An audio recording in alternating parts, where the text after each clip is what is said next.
you have time over Memorial Day weekend? You should come over to our place for a change. I happily accepted the invitation from my son, Nash, and looked forward to that day. However, on the day, I received an email from Nash. I'm sorry, something urgent came up, but I'll be back soon, so please relax at home. After a bus and taxi ride, I finally arrived in front of their house. However, when I rang the doorbell, it did not open immediately. Eventually, it was my granddaughter Tiffany who answered the door. Hello, Tiffany. Grandma! Now isn't day. Come over here quickly. Huh? Tiffany? For some reason, Tiffany seemed extremely flustered and hurriedly pushed me into the shed. Grandma, escape through the back door and be quiet. Even when I asked why, Tiffany only said, Mom mustn't find out, and went back to the living room. I thought it might be a game of hide and seek, so I decided to stay put. Shortly after, my daughter-in-law Mira came out from the restroom right in front of the shed. Tiffany, hasn't Grandma come? Not yet. Mira clicked her tongue in frustration and started a phone call. I can't believe that old woman hasn't arrived yet. She can't even be on time. It's time for a generational change. Old woman? Is she talking about me? But the shocking revelation didn't end there. Mira continued talking about outrageous things. I am Ava. Today is a sunny holiday, and I can hear birds chirping through the window. I open the curtains, tidy myself up a bit, and head from the spacious bedroom to the guest room. When I open the door, I see many photos as usual, with my husband Thomas's portrait smiling at me. Thomas passed away in an accident several years ago. I was devastated at the time and couldn't do anything for a while. But thanks to the encouragement of my son Nash and my daughter-in-law Mira, I now live a normal life as a full-time employee. Most importantly, I felt I couldn't give up for the sake of my granddaughter Tiffany, who is now in elementary school. I clasped my hands together in front of the portrait and closed my eyes. You worked so hard to build such a big and beautiful house for us. I hope you rest in peace in heaven.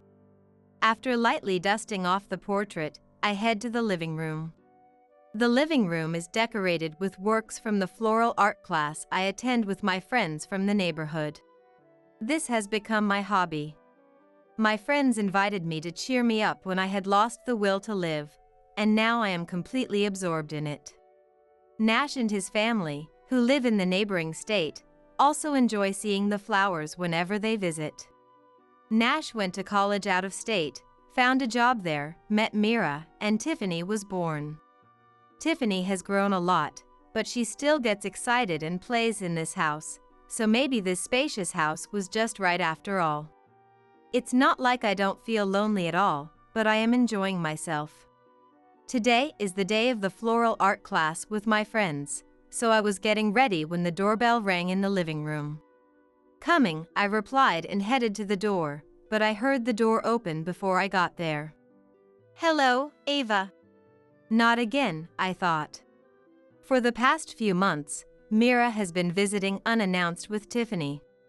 They used to visit with Nash on weekends after notifying me, but now they come almost every day without any notice. I have my own schedule, so I honestly find it annoying. Just a phone call would be enough. Good morning, Ava. It was such a long way here. Mira, I have a floral art class soon, so I need to leave. I'm sorry, but could you come back another time? I hurriedly stopped her as she tried to enter the living room. If it's such a long way, they shouldn't come on holidays. Don't worry about it.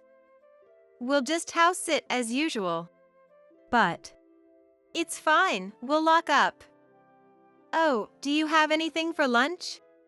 Ignoring my words, Mira forcefully entered the house. Tiffany, on the other hand, bowed apologetically and entered. She used to get excited seeing the floral art, with Mira watching over her warmly. What changed?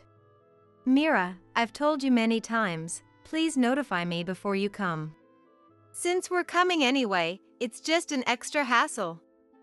I don't want to bother with that. Mira responded calmly. She then sat in the middle of the sofa, focused on her mobile phone. Whenever they come, she shows such laziness and expects meals to be prepared. Even Tiffany offers to help with a trembling voice. I don't want to be a nasty mother-in-law, and I prefer not to interfere, but this is too much. I need to go out now, so please leave. What? We took the time to come here, and you're kicking us out? That's harsh. That's why I asked you to notify me. Tiffany, you're tired too, right?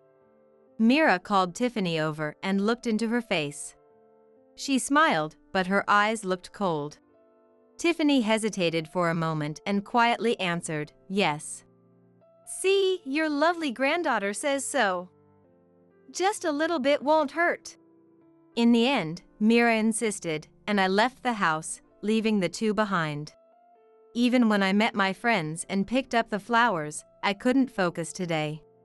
Of course, I was irritated with Mira, but I couldn't forget Tiffany's face at that moment. Seeing my distress, a friend asked what was wrong, and I told her what had happened. She listened sympathetically and suggested I talk to Nash. So, on the way back, I decided to call him. Hi, Nash. Do you have a moment? Hi, Mom. Yes, what's up? I need to talk to you about Mira. Mira? Hold on, let me move somewhere quieter. Tell me everything.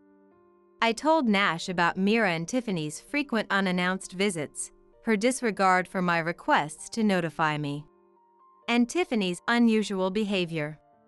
Nash was initially surprised, but listened seriously and apologized. I'm sorry, Mom. I had no idea. I'll talk to Mira. I'll make sure she doesn't come without notifying you. I promise. Thank you, but what about Tiffany? Honestly, I don't know. Tiffany is always cheerful and well-behaved with me. I haven't seen anything unusual. I see. Maybe she's only like that in front of Mira. I'll keep a close eye on them and try not to leave them alone together. Yes, it would be terrible if something happened to Tiffany. Well, school will start soon, so they won't be alone as much. I'll keep you updated. Talk to you later. I ended the call with Nash and continued my way home. When I arrived, the two were already gone. They must have hurried back after Nash called. The room was quite messy. Open snack bags and half-empty cups were left around. Usually, it's not perfectly tidy, but somewhat cleaned up. With a sigh, I felt relieved that they wouldn't come unannounced anymore. For several weeks, Mira didn't come. I was relieved, but still worried about Tiffany, so I contacted Nash a few times, but his responses were vague, possibly due to being busy. As Memorial Day approached, Nash contacted me. Hi, Mom. Do you have time over Memorial Day weekend? You should come over. Tiffany wants to see you. So, without hesitation, I accepted and looked forward to that day. However, on the day, as I was getting ready and heading to the bus stop, I received an email from Nash. I'm sorry, something urgent came up, but I'll be back soon, so please relax at home. I chuckled a bit, thinking how Nash's dedication to work reminded me of Thomas. I was glad Nash found a job he loved after college. He's my pride and joy. After a bus and taxi ride, I finally arrived in front of Nash's house. I paid the driver and stretched a bit. The 2-hour journey was a bit taxing on my late 40s body. But it might also be due to some nervousness. I was eager to see Tiffany, but slightly anxious since I hadn't seen her since Nash told Mira off. I paused for a few seconds in front of the door, took a deep breath, and rang the doorbell. However, The door did not open immediately, and after a while, only Tiffany came out. "Oh, Tiffany, hello. Long time no see." Grandma! Now isn't a. Come over here quickly. "Huh, wait a second, Tiffany?" Tiffany, seeming extremely flustered, pulled me and pushed me into the shed. With a seriousness unbefitting an elementary school student, she pushed me inside, and I followed her lead. "Grandma, escape through the back door, and be quiet," Tiffany whispered. When I asked why, she only said, "Mom mustn't find out," and went to the living room. Confused, I thought it might be a game of hide and seek, so I decided to stay put. Then, I heard the restroom door open, and Myra's voice. "Tiffany, hasn't Grandma come?" Peeking through a gap in the shed, I saw Tiffany shaking her head vigorously and Mira clicking her tongue in frustration. As I continued observing them through the gap, Mira took out her mobile phone and started talking to someone. "Hello? Sorry I'm late. But I can only talk for a bit. It's really a shame." Then she continued with daily conversations about last night's dinner and how busy work has been. She must be talking to a friend. On the way there, I rang the doorbell, so Mira probably couldn't come to the door. It might be a little awkward, but I couldn't stay in the shed forever, so I started to move when. Seriously, that old woman still hasn't shown up. Not keeping time is just pathetic. It's time for a generational change. I stopped dead in my tracks. Old woman? She usually only calls me Ava. I was so shocked I almost made a sound, but I thought this was a chance to learn Myra's secret, so I stayed still and listened carefully. Then, Mira started talking about something unbelievable. "Well, it's nice to have more time to chat. The date the other day was fun. That hotel was a really nice place, wasn't it? You have good taste.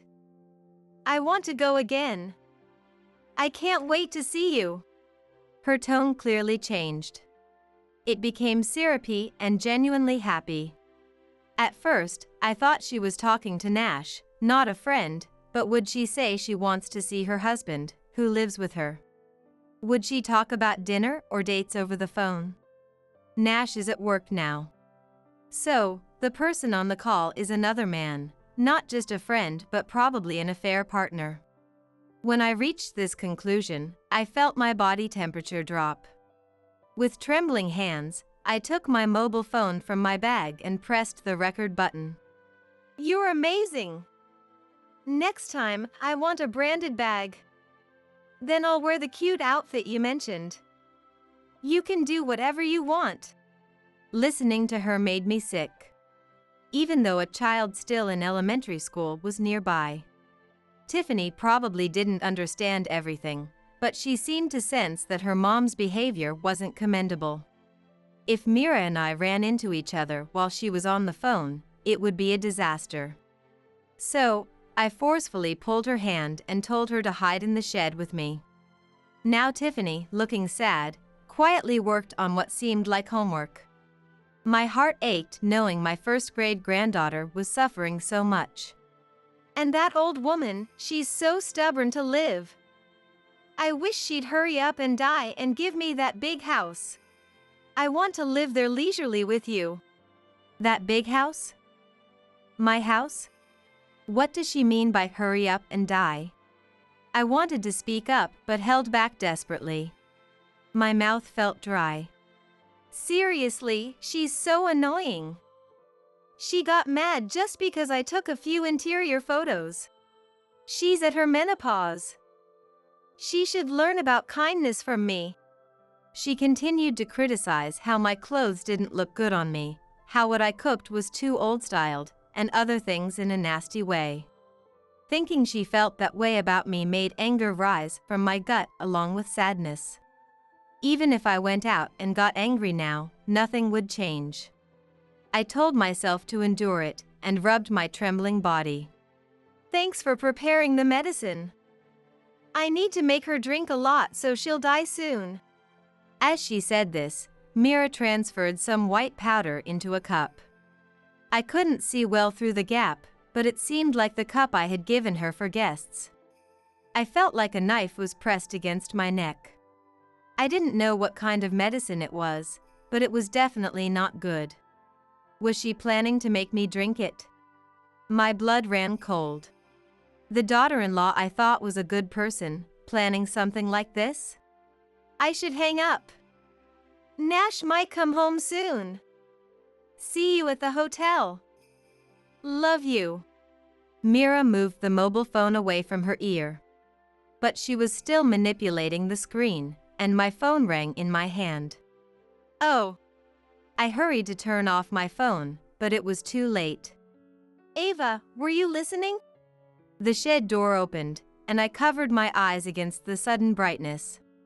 When I slowly looked at Myra's face, she had the same cold smile she showed Tiffany. For the first time, I was scared of a woman's smile, especially a family member's. What do you mean? I just got here.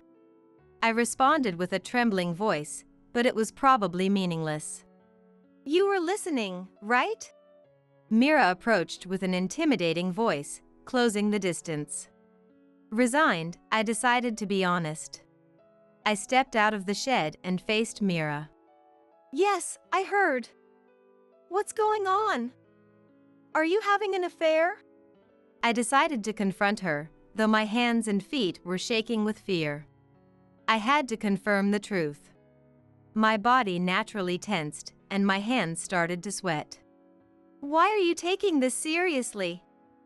That was a friend. It was all a joke. Forget it. Mira said with a mocking laugh. This is not something you can joke about. I heard the whole conversation. You only heard my voice, right? You don't know who I was talking to.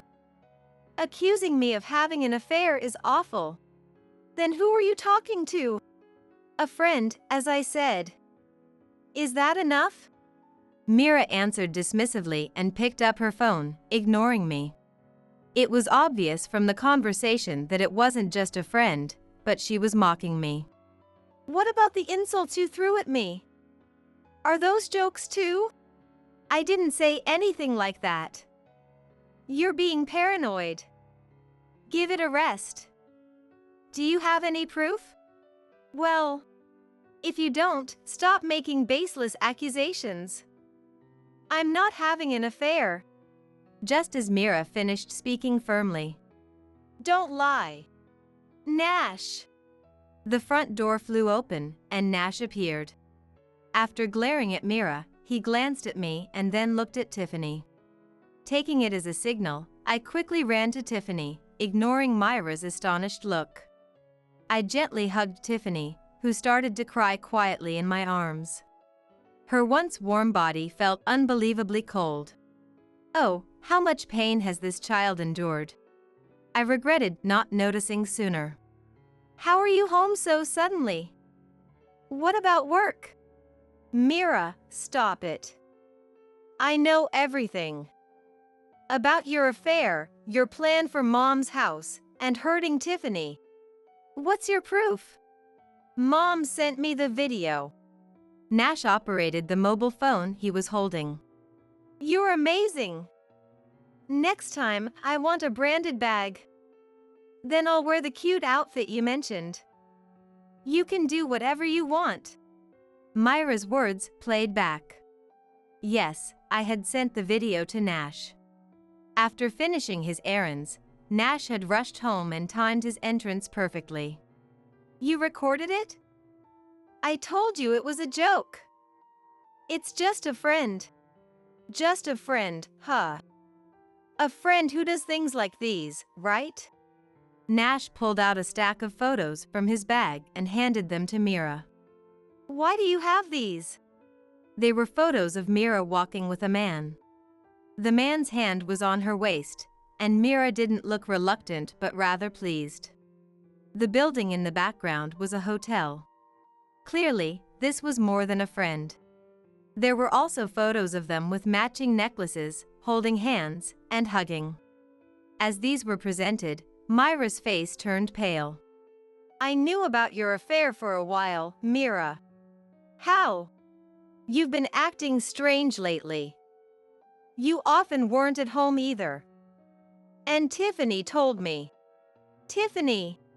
I hugged the small body in my arms tightly. Tiffany gripped my clothes and buried her face, avoiding her mom's gaze. Tiffany, you. I told you not to tell anyone. What are you doing, Mira? Doing this in front of a child? Do you know how much Tiffany has suffered? I couldn't take it anymore. Mom bad-mouthing Dad, Mom being mean to me, strangers coming to the house. Upon hearing this, I reached out to Tiffany's clothes. Tiffany flinched but let me lift her shirt. Bruises covered her belly, and I winced. Did Mira hurt Tiffany to keep her quiet? That explained Tiffany's unusual behavior at my house. Tiffany, are these injuries from Mira? Tiffany nodded slightly. Mira glared sharply at Tiffany. Nash stepped in front of Mira, blocking her view to protect Tiffany. I couldn't believe she did this to her own child.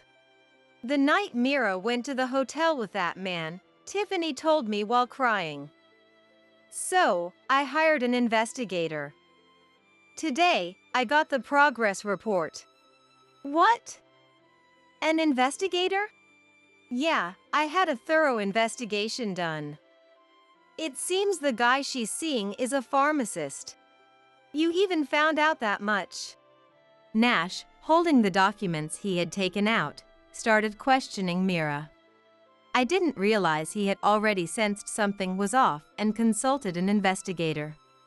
Ever since Tiffany told me, I've been worried sick, thinking Mira might hurt her again before we got enough evidence.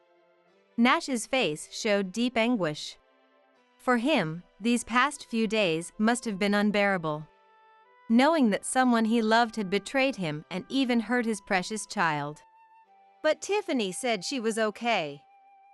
A small child like her supported me. Thanks to her, I was able to gather solid evidence. I thought the reason he invited us over today was for Tiffany's mental well-being. To Tiffany, her mom had become nothing but a source of fear. Nash turned to me and bowed deeply. Mom, I'm really sorry for dragging you into this. It's okay. Both you and Tiffany have done so well. I truly meant it. Despite his own suffering, Nash still found the strength to apologize to me, and I felt proud of him. Thank you. Nash looked genuinely sorry, but also slightly relieved. But I'm curious. Did you say the guy she's seeing is a pharmacist? What? Oh, yeah, he's pretty well known in his field. Earlier, I saw Mira putting something that looked like medicine into that cup. No! Nash hurried over to the table. When he tipped over the cup, white powder scattered onto the floor. What is this, Mira? He gave it to me. For what purpose? To get rid of this old woman quickly. I want to live with him in that big house. I don't need you or the kid. Mira, who had seemed resigned just moments ago, suddenly shouted. She grabbed the powder from the floor and approached me with a demonic expression. Drink this, now. I hugged Tiffany tighter, turning my back to Mira to protect the little life in my arms. But Mira tore my arms apart and climbed on top of me. I struggled, but I couldn't match her strength. Nash tried to pull Mira off, but before he could, her hand with the powder was right in front of my face. Stop it already! Just when I thought it was all over, a child's voice rang out. Mom, stop! You can hit me. You can do anything to me. I'll be good. Just don't hurt Grandma. Tiffany. Mira stopped and turned to look at Tiffany. Tiffany stared back at her, though her legs trembled like a fawn's. I love you, Mom. Old mom was kind. But I hate the recent mom. I don't like the mom who does bad things to grandma. Please go back to how you were. Tiffany, who had been holding back, finally burst into tears. She cried uncontrollably, her face crumpling as she let out all the emotions she had been holding in. For the first time in a while, she looked her age. Seeing this, Mira opened her mouth to say something, but then fell to the floor, resigned. Even the worst mother can be moved by her child's heartfelt plea. I'm calling the police now. That powder looks dangerous. They'll investigate it thoroughly. We'll talk through the police. Nash put his phone back in his pocket, picked up the still crying Tiffany, and comforted her. Tiffany knew about Myra's behavior but didn't tell me because she didn't want to make me sad. When she finally told me, she said, "Dad, I'm sorry." Think about what that means. Tiffany. Mira reached out to touch Tiffany's head but stopped halfway. I thought that was for the best. This incident showed how a corrupted parent can negatively impact a child. In the distance, we heard sirens. Mira looked sadly but lovingly at Tiffany until the very end. Later, the investigator Nash had hired confirmed Myra's affair. At first, Mira opposed the divorce, but she eventually agreed in a fit of anger. She and her lover were arrested. They had planned to eliminate me and inherit the house, then later get rid of Nash to remarry without any obstacles. Their greed led them to commit a crime. Human desire knows no bounds. Even if they served their time, their inheritance and income would be consumed by the divorce settlement and child support, making it impossible for them to live in a mansion. The powder Mira tried to give me was indeed harmful, taken by the pharmacist without permission. Had I ingested it, maybe I would have been happy to reunite with Thomas. When I jokingly mentioned this to Nash, "Mom, I'm really sorry. How about moving in with us? You must feel lonely living alone." "It's for Tiffany's sake too." I happily agreed. Now, along with colorful flowers, I have my beloved family with me. Our house, once too big, is now filled with their belongings, and the loneliness has disappeared. Every day, I pray in front of Thomas's portrait in the guest room. It looks like it'll be a while before I join you in heaven. Because right now, I'm very happy. I hope you'll forgive me for that. Through the guest room window, I see Nash playing with an energetic Tiffany. I think back to that day. Tiffany tried her best to protect me, stood up to Mira, and thought of Nash. After the incident, Tiffany's emotions were unstable, and there were nights when she cried. But now she's back to being a cheerful first grader. I vowed to protect her no matter what. Nash must feel the same way. Grandma, can you get that for me? Sure thing. I picked up the ball that had rolled over and headed to Tiffany. Thank you. Overwhelmed by her pure smile, I hugged Tiffany tightly. It felt so different from that day, warm and full of happiness.